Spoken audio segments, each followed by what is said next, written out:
फक्त मुख्यमंत्री साहेबांना एक आग्रहाची पुन्हा विनंती की खंडणीच्या गुन्ह्यातसुद्धा मोका असायला पाहिजे. 302 मध्ये सुद्धा असायला पाहिजे. त्याने अनेक खूप प्रकार घडून आणलेले, खूप असे की जागा बळकवणं, मारामाऱ्या करणं, चोऱ्या करणं, छेडछाडी करणं, यात सुद्धा म्हणजे वेगळ्या वेगळ्या प्रकारचा त्याच्यामध्ये मकोका लागला पाहिजे. आणि तपास करताना कुठल्याही अधिकाऱ्यांकडून FIR चार्जशीटमध्ये काही हेराफेरी व्हायला नको, याची सुद्धा काळजी गृह मंत्रालयानं घेणं आवश्यक आहे. कारण याच्यात शंका अशी येते पुन्हा एकदा की हा माणूस पिक्चरमध्ये कसं काय नव्हता आत्तापर्यंत. क्या वाल्मिकर हा तेच कोण येते भंगार ते, तर पिक्चरमध्ये का नव्हता आत्तापर्यंत. एवढं मोठं साम्राज्य जमा केलं, हे कोणासाठी केलं. इन्कम टॅक्सचा रेड आत्तापर्यंत का पडल्या नाही, इतके दिवस का लागले. ईडीची जर नोटीस आहे तर ईडीच्या संस्थेला इतके दिवस त्या एजन्सीला का लागले चौकशी करायला. म्हणजे हे गंभीर विषय आहेत, आता खूप गंभीर विषय आहेत. कित्येक तरी हत्या झाल्या, 307 झाल्या, चोऱ्या झाल्यात, याचे तपास का थांबले गेले. म्हणजे हे प्रश्न आहेत आता गृह मंत्रालयाला, मुख्यमंत्री साहेबाला आमचे. इतके दिवस का थांबलं, त्यांचे ही माया जमवली नेमकी त्यांनी कोणासाठी, हे खूप शोधणं आता गरजेचं आहे.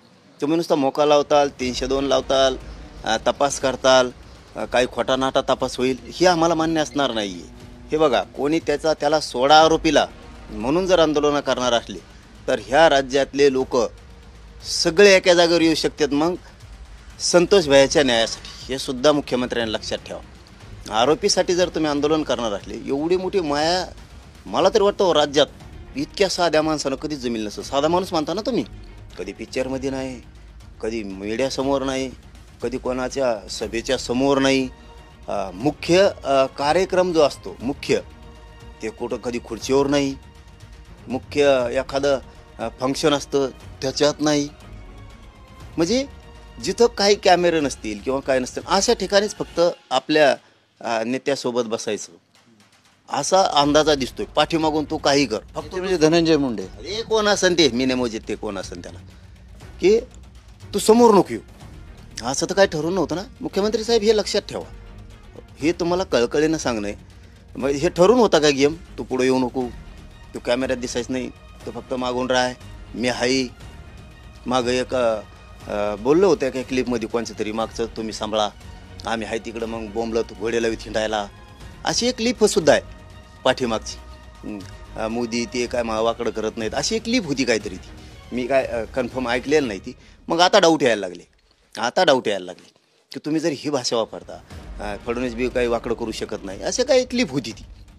आणि बहुतेक असा अंदाज यायला लागला आता की तू फक्त समोर यायचं नाही, तू मागून सगळं सांभाळ, कर जमा, मी आहे.